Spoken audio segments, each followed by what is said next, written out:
Bienvenidos a una nueva inmersión, una inmersión bastante profunda donde vamos a explorar El hombre en busca de sentido de Viktor Frankl. Ah, sí, un libro muy, muy poderoso. Exacto, una obra que realmente nos invita a reflexionar sobre cómo encontrarle significado y propósito a la vida. Incluso en las circunstancias más En difíciles. las circunstancias más desafiantes, y bueno, pues para quienes no conozcan a Viktor Frankl, Ya. él fue un psiquiatra y neurólogo que experimentó en carne propia esas circunstancias desafiantes. Y nos relata en este libro sus vivencias como prisionero en los campos de concentración nazis durante la Segunda Guerra Mundial. Justamente, y su experiencia impregna cada página de este libro. Para esta inmersión nos vamos a basar en 3 fuentes online. A ver, Una es una infografía que resume el libro, otra es un blog con un resumen general de la obra, ¿sa? y otro es un blog con un resumen detallado por capítulos. Me parece muy bien. Entonces comencemos por la llegada de Frank a Auschwitz. Imagine la escena. Un tren atestado con 1.500 personas, Oh. tras días de viaje. Llegan a un lugar desconocido. Sí, la verdad es que es impactante. Lo que a mí me impacta es que según las fuentes, la reacción inicial de muchos prisioneros no fue de terror, sino de una extraña esperanza. ¿En serio? Creían que iban a una fábrica de municiones, Es que, incluso al ver las instalaciones de Auschwitz. es que es increíble cómo la mente humana a veces se protege del impacto inicial. ¿Cómo es posible aferrarse a la ilusión en un lugar así? Bueno, Frankl describe un proceso de 3 fases por las que pasaban los prisioneros. La Sí. primera era la negación. Ajá. Aferrarse a cualquier atisbo de esperanza para poder soportar la situación. Es como si la mente se protegiera del impacto inicial. Exactamente. Luego, al ser separados para trabajos forzados o para la ejecución, entraban en la segunda fase. La apatía, se desconectaban emocionalmente, se centraban solo en sobrevivir al día a día. Perdiendo la conexión con su vida anterior, con su propia identidad. Así es. Claro. Solo existía un presente brutal. Las Ujú. fuentes describen condiciones inhumanas. Hacinamiento, hambre, frío, la amenaza constante de la violencia. Yeah. ¿Cómo era posible siquiera pensar en encontrarle un sentido a la vida en ese entorno? Es una pregunta que yo también me he hecho al leer sobre las experiencias de Frankl. ¿Qué observó él sobre la capacidad de encontrar un propósito en medio de tanto sufrimiento? Frankl notó que quienes se aferraban a un propósito, por pequeño que fuera, tenían más probabilidades de sobrevivir.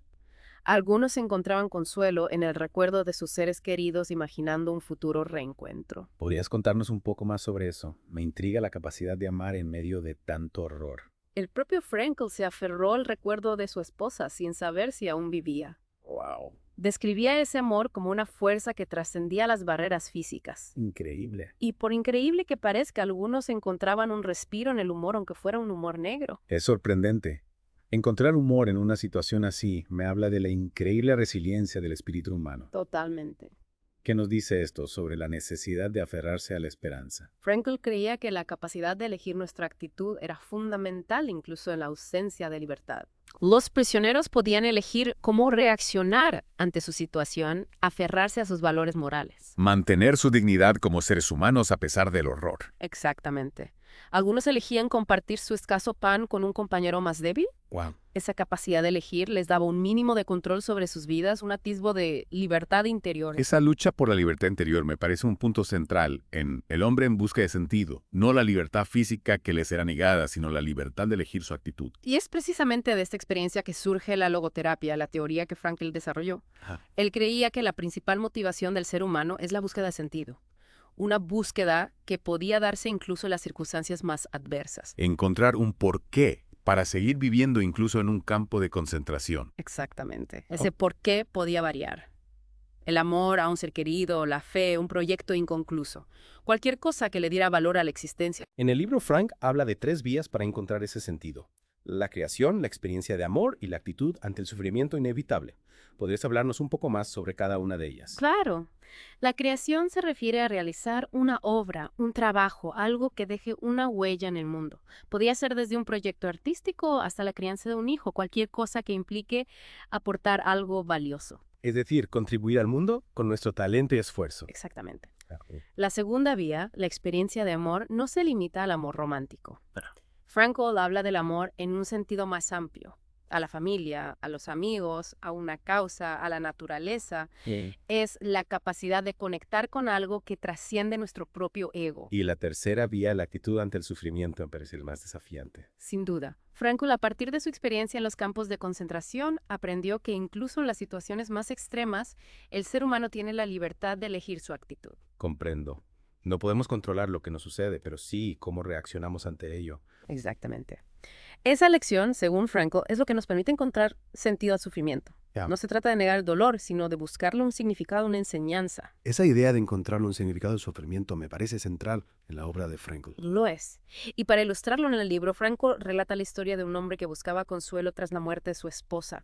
Frankl lo ayudó a encontrar consuelo al pensar que su sufrimiento evitó que ella tuviera que pasar por ese dolor. Es un ejemplo conmovedor de cómo podemos encontrar un sentido al sufrimiento al trascender nuestro propio dolor y enfocarnos en el bienestar de otros en una causa mayor. Precisamente. Y las fuentes también describen las 3 fases que Frankl identifica en el libro. El shock inicial al entrar al campo, la adaptación a la dura realidad y el difícil regreso a la vida después de la liberación. Me gustaría que profundizáramos en esas 3 fases en la siguiente parte de nuestra inmersión. Retomemos nuestra conversación sobre las 3 fases que Frankl identifica en El hombre en busca de sentido. Decíamos que cada fase representa una etapa en la búsqueda de sentido. Sí, me parece un punto clave para entender cómo los prisioneros enfrentaban su situación. En la primera fase, el shock inicial al entrar al campo los lleva a negar la realidad. Se aferran a la ilusión de que todo es un error, Claro. de que pronto serán liberados. Es un mecanismo de defensa ante una situación tan abrumadora. Exactamente. Luego, al ver que la situación no cambia, entran en la segunda fase, la adaptación. Ajá. Empiezan a encontrar pequeños propósitos para sobrevivir al día a día. Ya no se trata de negar la realidad, sino de encontrar formas de sobrellevarla. Así es. Se enfocan en tareas como conseguir un poco más de comida, ayudar a un compañero. Claro. Cualquier cosa que les dé un sentido de control en un entorno donde todo les es arrebatado. Y finalmente llega la liberación, que en sí misma representa un nuevo desafío. Exacto. En la tercera fase, los prisioneros liberados enfrentan un mundo que ya no es el mismo. Ujú. Muchos esperaban ser recibidos con compasión, Claro. pero se encontraron con indiferencia o incluso rechazo. La sociedad no estaba preparada para comprender el horror que habían vivido. Y esa incomprensión generaba un nuevo tipo de sufrimiento.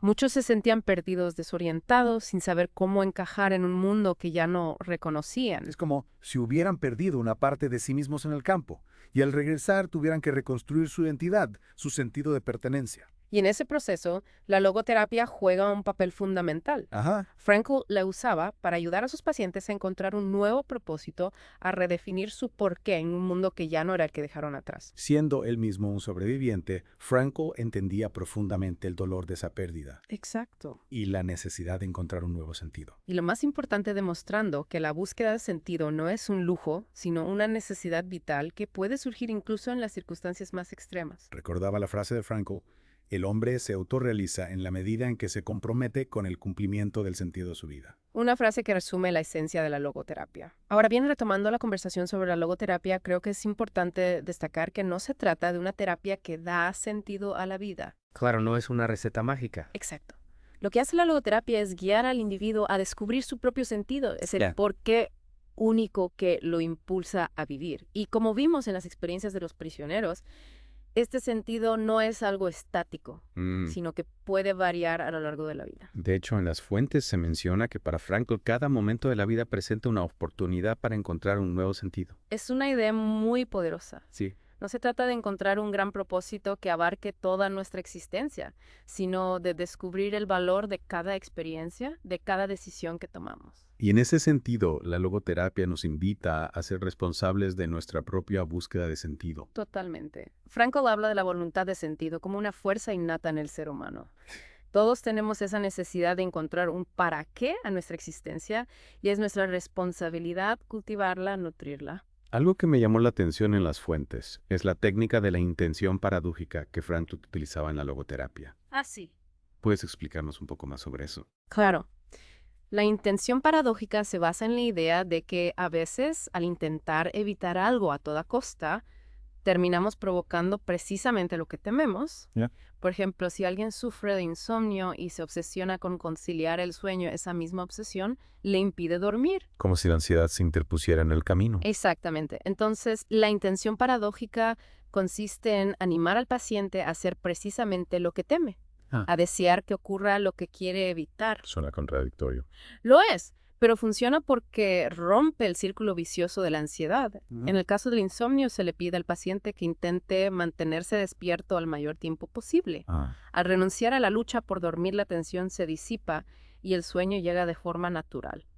Es como si al aceptar la posibilidad del fracaso liberáramos la presión que nos impide lograr el éxito. De alguna manera sí. La intención paradójica se usa para abordar diferentes problemas como fobias, obsesiones, incluso la tartamudez. Al confrontar el miedo de forma directa se logra desmantelarlo. Me parece una técnica fascinante. Y volviendo a las 3 vías que Frankl propone para encontrar sentido en la vida, recordemos que son la creación, la experiencia de amor y la actitud ante el sufrimiento. Podríamos profundizar un poco más en cada una de ellas. Retomemos las 3 vías que propone Frankl para encontrarle sentido a la vida. La creación, la experiencia de amor y la actitud ante el sufrimiento. Empecemos por la creación. ¿Qué implica realmente? Sí, la creación, en el sentido que la plantea Frankl, va más allá de simplemente hacer algo. Se trata de dejar una huella en el mundo, de aportar algo valioso a través de nuestro trabajo, nuestro arte, nuestras acciones. Es decir, contribuir al mundo con algo que nos trascienda. Exactamente. No se trata solo de la satisfacción personal, sino de la trascendencia. Puede ser un proyecto artístico, un emprendimiento, la crianza de los hijos, cualquier cosa que implique crear algo que tenga un impacto positivo en el mundo. Y la segunda vía, la experiencia de amor, ¿cómo se manifiesta en la búsqueda de sentido? Frankl no se limita al amor romántico. Habla del amor en un sentido más amplio, el amor a la familia, a los amigos, a una causa, a la naturaleza. Esa capacidad de conectar con algo que está más allá de nuestro propio ego, de entregarnos a algo que nos llena de propósito. Esa capacidad de conexión, de entrega, me parece fundamental para contrarrestar la tendencia al individualismo que a veces nos domina. Totalmente. Y la tercera vía, la actitud ante el sufrimiento, es quizás la más difícil de comprender. Frankl, a partir de su experiencia en los campos de concentración, nos dice que incluso en el sufrimiento más terrible, el ser humano tiene la libertad de elegir su actitud. Es una idea que me ha hecho reflexionar mucho. ¿Cómo es posible encontrar sentido en el dolor, en la pérdida, en las situaciones que nos confrontan con nuestra propia vulnerabilidad? Frankl no nos dice que ignoremos el dolor o que lo minimicemos. Nos invita a buscarle un significado, una enseñanza, a preguntarnos, ¿qué puedo aprender de esta experiencia? ¿Cómo puedo usar este dolor para crecer, para ayudar a otros? Encontrar un propósito en el sufrimiento, transformarlo en una oportunidad de aprendizaje, de crecimiento personal. Exactamente. Y para aplicar estas 3 vías en nuestra vida diaria, Frankl nos ofrece herramientas concretas a través de la logoterapia.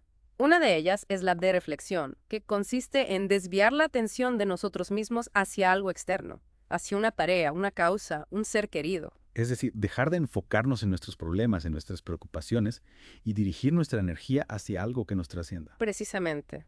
Otra herramienta es el diálogo socrático, que nos invita a cuestionar nuestras creencias, a buscar nuevas perspectivas, a abrirnos a la posibilidad de que nuestras ideas preconcebidas no sean las únicas válidas. Me parece una herramienta muy valiosa en un mundo donde a veces nos dejamos llevar por dogmas, por ideas preestablecidas. Y lo más importante es que la logoterapia no se limita a la teoría. Frankl nos ofrece ejemplos concretos de cómo estas herramientas se pueden aplicar en situaciones cotidianas. En el libro, Frankl nos muestra cómo la logoterapia puede ayudarnos a enfrentar el miedo, la ansiedad, la depresión, la culpa, la pérdida, una amplia gama de situaciones que todos en algún momento de nuestras vidas podemos experimentar. Y nos recuerda que la búsqueda de sentido no es un proceso individualista.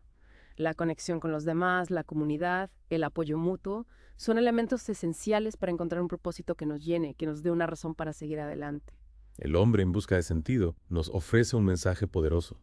Incluso en las circunstancias más extremas, el ser humano tiene la capacidad de elegir su actitud, de encontrar un sentido a su existencia. Y ese mensaje no se limita a los que han vivido experiencias traumáticas. Es un mensaje universal que nos invita a todos a reflexionar sobre nuestra propia búsqueda de sentido, a tomar las riendas de nuestra vida y a vivir con propósito. Es una invitación a convertirnos en los autores de nuestra propia historia, a construir una vida plena y significativa incluso en medio de las dificultades.